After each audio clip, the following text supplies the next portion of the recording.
One man invented a method that now solves billions of problems every second. 1,200 years ago, he crossed 1,000 miles of sand into Baghdad's House of Wisdom, the greatest gathering of minds on earth. In Baghdad, competition is polite and merciless. So tell me, what is this idea you carry?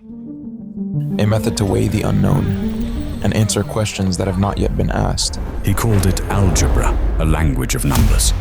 You have not just solved a problem, you have given us the language to solve 1,000 more. His ideas survived fire, conquest, and 1,000 years of time.